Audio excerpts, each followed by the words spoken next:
छत्तीसगढ़ के विकास में बहुत महत्वपूर्ण ऐसे कार्यक्रम में आज मेरे साथ मंच पर उपस्थित श्रीमान विष्णुदेव साय जी, माननीय मुख्यमंत्री छत्तीसगढ़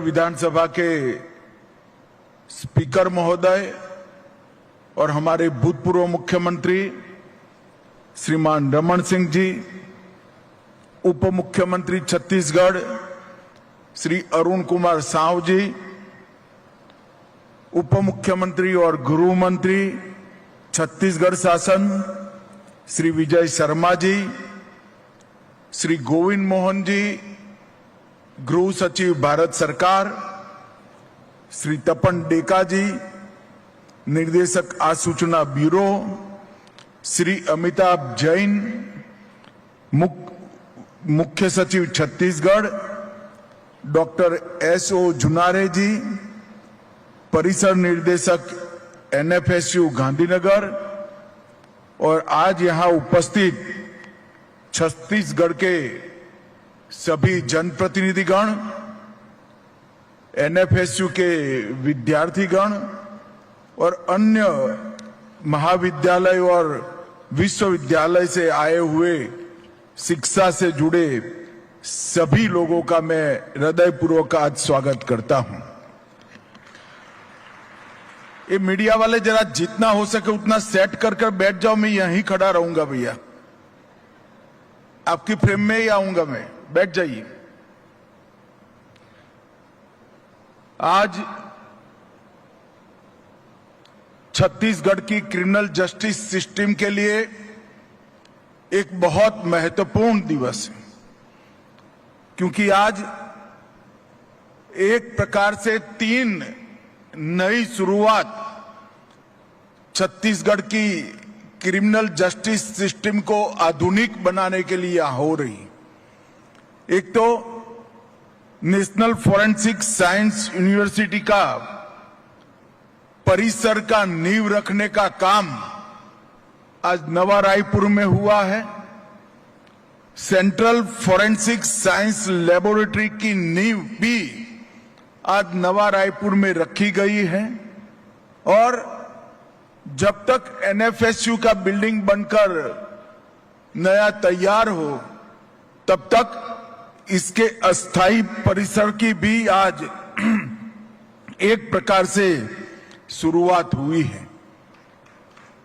ये तीनों इनिशिएटिव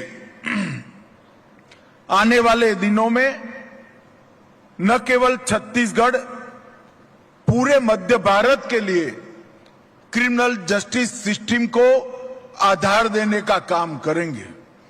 इसके साथ साथ छत्तीसगढ़ आई हब का भी आज उद्घाटन हुआ है। मैं इसके लिए भी जरूर बात करना चाहूंगा।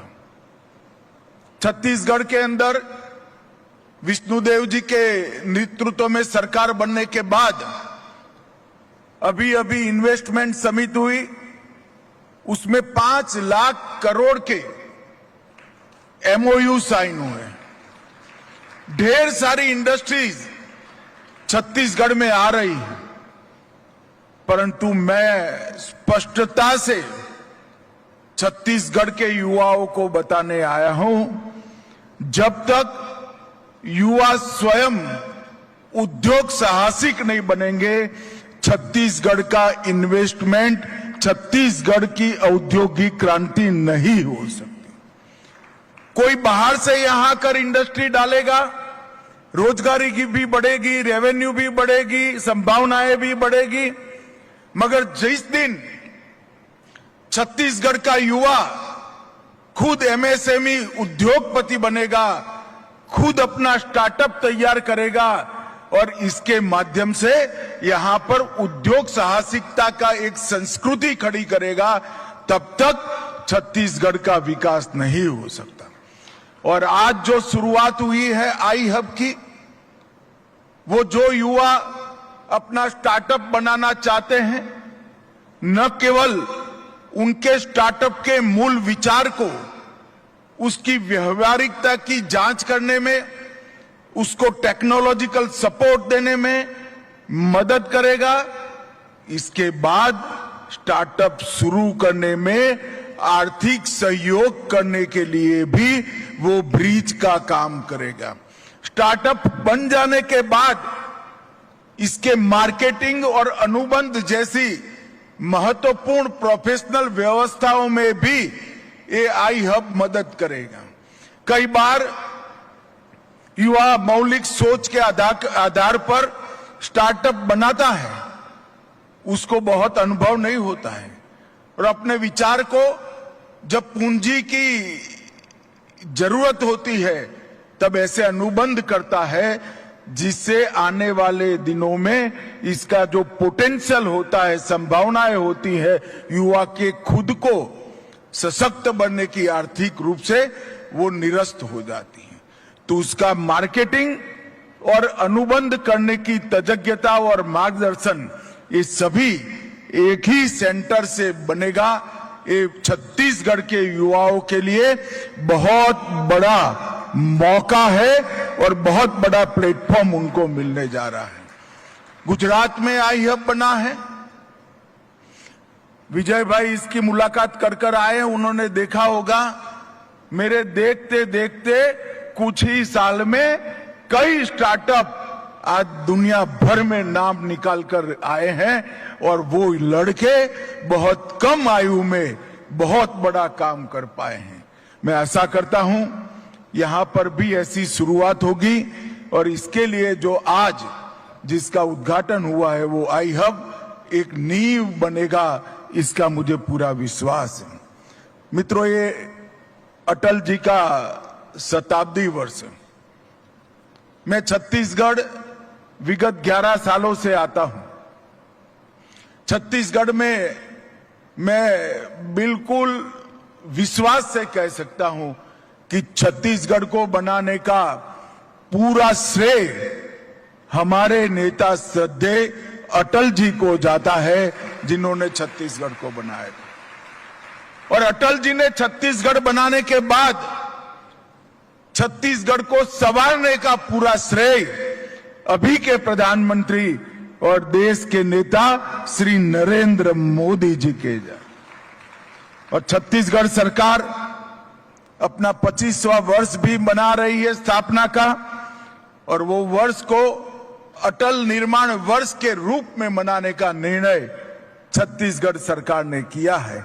और उस वक्त अटल जी के नाम पर आज ये चारों शुरुआत हो रही है, वो छत्तीसगढ़ के लिए शुभांकर साबित होगी, इसका मुझे पूरा विश्वास है। मित्रों, छत्तीसगढ़, आज रमन सिंह जी भी यहां बैठे हैं। इन्होंने नींव डालने के बाद मैं नया रायपुर देखने के लिए आया था। जब मैं नवा रायपुर देखा तब मुझे लगता था कि रमन सिंह जी ने बड़ी दूरदर्शिता के साथ नवा रायपुर की नींव डाली है। और आज नवा रायपुर को पलते बढ़ते पनपते देख रहा हूं। मुझे निश्चित रूप से अब विश्वास हो गया है, आने वाले दिनों में सबसे आधुनिक और सबसे हरियाली राजधानी में हमारे नया रायपुर का स्थान होगा, इसका मुझे विश्वास है। पिछले 1.5 सालों में विष्णुदेव जी के नेतृत्व में छत्तीसगढ़ ने दिन दूनी रात चौगुनी प्रगति की है। मगर छत्तीसगढ़ में विष्णुदेव जी की सरकार और छत्तीसगढ़ के गृह मंत्री विजय जी का सबसे बड़ा उपलब्धि है तो एक रुका हुआ नक्सल विरोधी अभियान को उन्होंने द्रुत गति से चलाया और छत्तीसगढ़ को नक्सल मुक्त करने की दिशा में आगे बढ़े। और मैं जनवरी से देख रहा हूं, सरकार बनी उसके दूसरे महीने से ये दोनों ने नक्सल विरोधी अभियान को न केवल धार दी, समय समय पर इसका मार्गदर्शन भी किया, पुलिस बलों का, सुरक्षा बलों का हौसला बढ़ाया, और मक्कमता के साथ ये लड़ाई को लड़ने में बहुत बड़ा योगदान दिया है। मैं भारत सरकार की ओर से हमारे छत्तीसगढ़ के गृह मंत्री विजय जी और मुख्यमंत्री श्रीमान विष्णुदेव साय जी को बहुत बहुत साधुवाद देना चाहता हूं।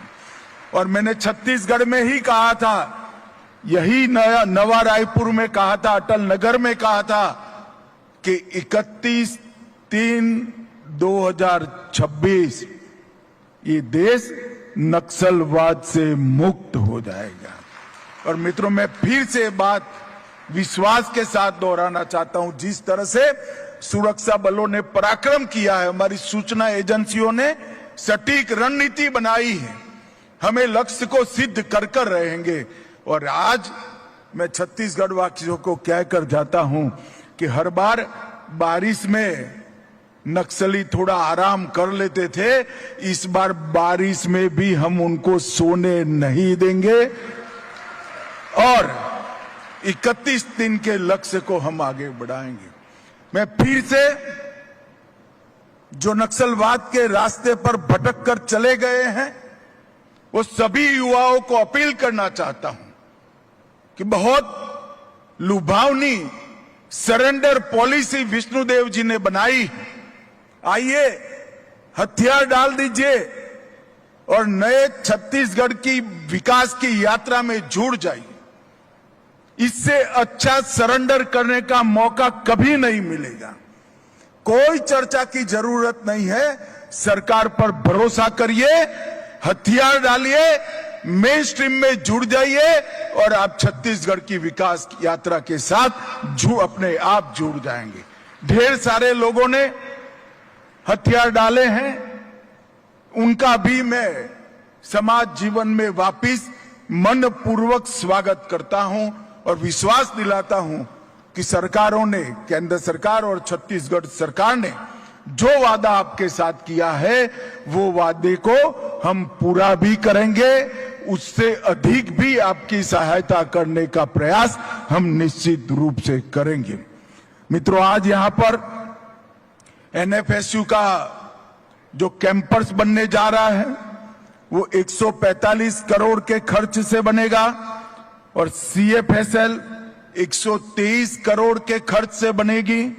कुल मिलाकर दोनों 268 करोड़ के खर्चे से फॉरेंसिक साइंस के उच्चतम संस्थान अब नवा रायपुर में आ जाएंगे।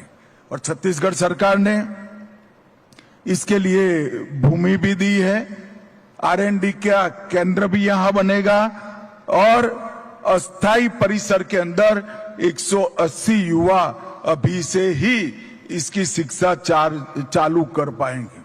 एनएफएसयू के ट्रांजिट परिसर के अंदर ही वर्ष 25-26 से MSc in forensic science, MSc in cyber security, BSc, MSc forensic science, MSc मनोविज्ञान और professional diploma in crimes in investigation, ये सारे कोर्स इसी वर्ष से चालू हो जाएंगे।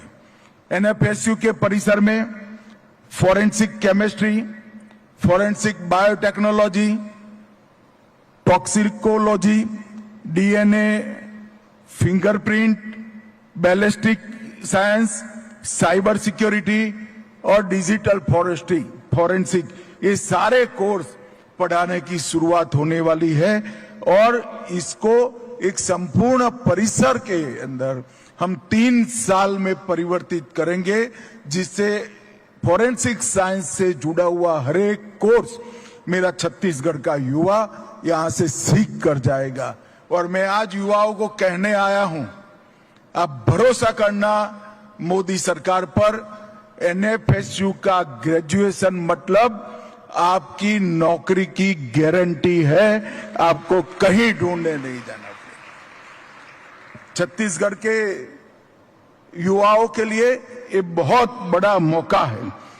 यहां पर छत्तीसगढ़ में अभी भी स्टेट फॉरेंसिक साइंस लेबोरेटरी है, 4 रीजनल लेबोरेटरी है, अंबिकापुर, बिलासपुर, दुर्ग और जगदलपुर में, और अब सीएफएसएल भी आ जाएगी। इससे हमारी क्रिमिनल जस्टिस सिस्टम को बहुत बड़ी ताकत मिलेगी। अब किसी को अन्य राज्य में भी नहीं जाना पड़ेगा और दिल्ली भी फोरेंसिक नमूनों को जांच के लिए भेजने की जरूरत नहीं पड़ेगी। सारी जांच नवा रायपुर अटल नगर में ही हो जाएगी।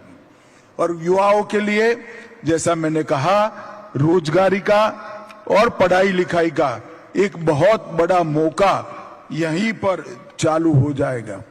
मित्रों, छत्तीसगढ़ के अंदर ये 3 कानून जो नए आपराधिक कानून बने हैं उसको लागू करने के लिए छत्तीसगढ़ सरकार ने बहुत अच्छा काम किया है।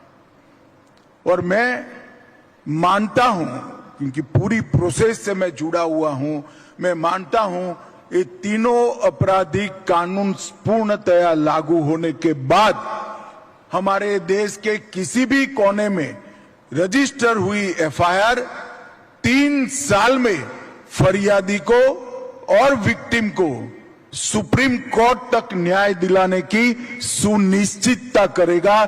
3 साल से ज्यादा न्याय में देरी नहीं होगी। ये 3 कानून लागू होने के बाद हमारी क्रिमिनल जस्टिस सिस्टम दुनिया की सबसे आधुनिक क्रिमिनल जस्टिस सिस्टम बनेगी और हम evidence based criminal justice system के युग में प्रवेश करेंगे। आधुनिक, त्वरित और वैज्ञानिक न्याय प्रणाली बनाने का ये 3 क्रिमिनल जस्टिस सिस्टम के कानूनों से हमने काम किया है। मित्रों, मोदी जी का विजन बड़ा स्पष्ट है।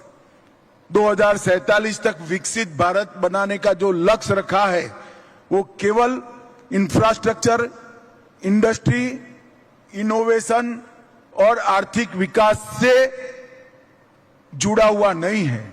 इसमें न्याय भी समय पर मिले वो लक्ष्यों में शामिल है। वो लक्ष्य की पूर्ति के लिए ये तीनों चीजें हमें बहुत मदद करेगी, इसका मुझे विश्वास है। मित्रों, एक जमाना था जहां अनुभूति या आभासन पर, कल्पना पर न्याय की दलीलें होती थी, साक्ष्य पर आधारित दलीलें होती थी। मगर मेरा मानना है जहां प्रमाण होता है, साइंटिफिक एविडेंस होता है, वहीं सटीक परिणाम आता है।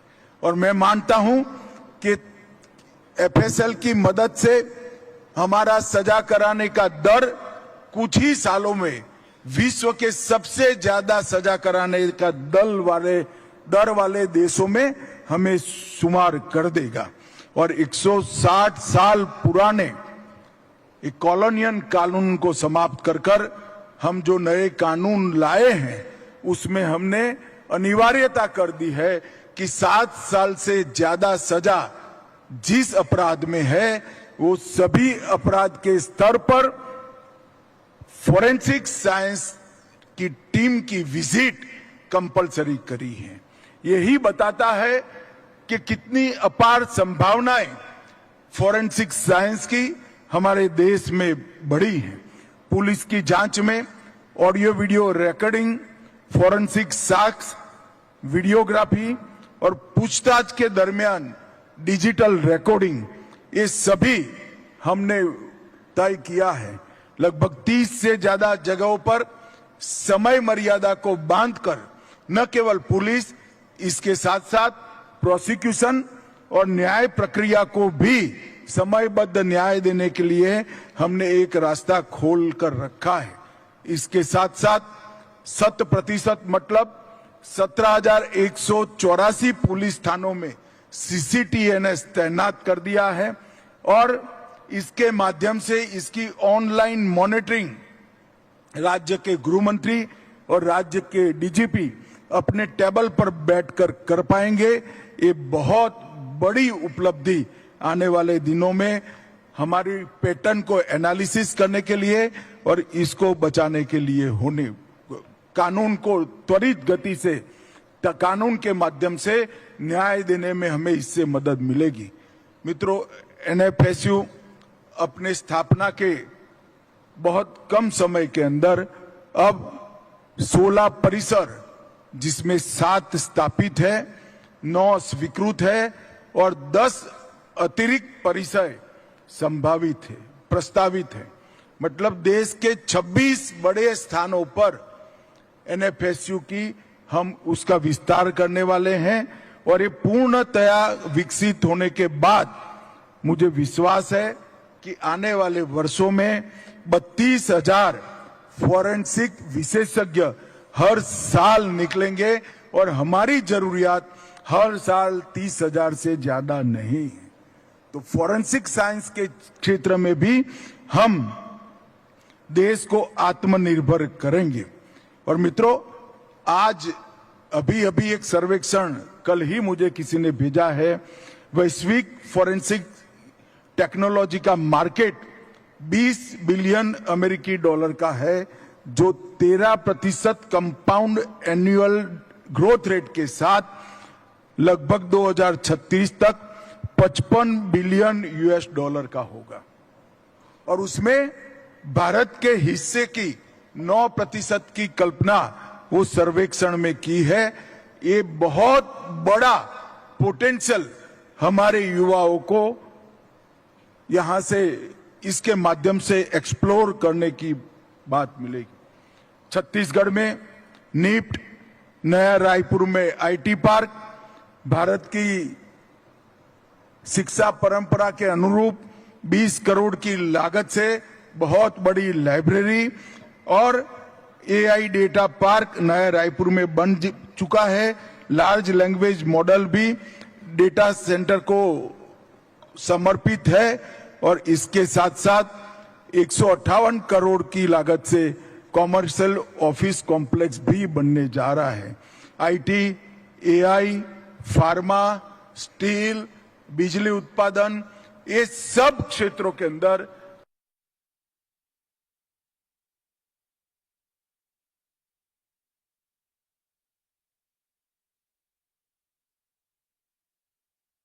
आई हब भी इसकी सपोर्ट सिस्टम बनेगा, इसका मुझे विश्वास है। मैं फिर एक बार छत्तीसगढ़ के सभी वासियों को ये चारों इनिशिएटिव के लिए बहुत बहुत बधाई और शुभकामनाएं देता हूं और छत्तीसगढ़ शासन का भी भारत सरकार की ओर से बहुत बहुत आभार मानता हूं। भारत माता की जय। वंदे मातरम।